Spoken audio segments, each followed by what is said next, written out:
एक बार की बात है जब एक भीनपुर गांव में एक हथौड़े वाला भूत आ जाता है। वो भूत सारे गांव वालों को तंग करने लगता है। जो भी उसे रास्ते में मिलता है वो उसे अपने हथौड़े से मार देता है। फिर एक रात जग्गू काम से फारिग होकर अपने घर जा रहा था।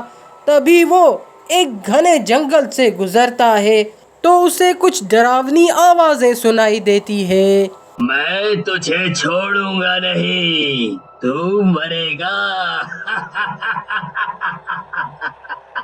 अरे ये कैसी आवाज़ें आ रही है?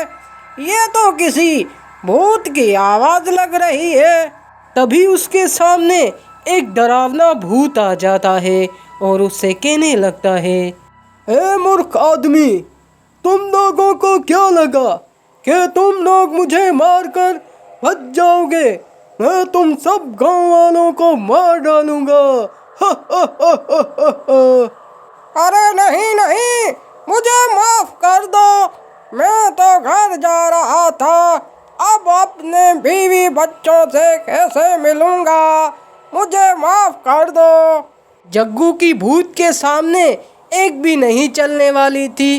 फिर देखते ही देखते भूत जग्गू को हथौड़ा मारकर उसका सर अलग कर देता है और उसे मार देता है। फिर दूसरे दिन गांव वालों को पता लग जाता है कि जग्गू को किसी ने मार डाला है और वो सब एक दूसरे से बातें करने लगते हैं। अरे विक्रम भैया, क्या तुमने सुना कि जग्गू को किसी ने मारकर जंगल में फेंक दिया और उसका सर धड़ से अलग कर दिया? ये तुम क्या कह रहे हो दीपक भैया? कल ही तो जग्गू हमारे साथ था और अचानक ही उसको किसी ने मार दिया। हाँ भैया हाँ, जग्गू को किसी ने मार डाला है और इतनी बेरहमी से बेचारे को मारा है कि सर धड़ से अलग कर दिया है। अरे भैया, मुझे तो ये किसी भूत का काम लग रहा है। कहीं कोई भूत तो नहीं आ गया हमारे गांव में? मुझे तो बहुत डर लग रहा है। अरे नहीं विक्रम भैया नहीं, अगर कोई भूत आ जाता तो सारे गांव में हलचल मच जाती। ऐसा तो कुछ नहीं सुना हमने। इतना कहकर वो दोनों वहां से चले जाते हैं, लेकिन विक्रम के मन में भूत का डर अभी भी होता है। उसे लगता है कि ये सब एक भूत का काम है। फिर रात होते ही विक्रम अपने घर में सो जाता है। तभी विक्रम के घर के दरवाजे को कोई खटखटाता है और विक्रम नींद से उठ जाता है और उसे वही भूत का डर होता है कि शायद मेरे घर पे भूत आ गया है। अरे इतनी रात को कौन है दरवाजे पर?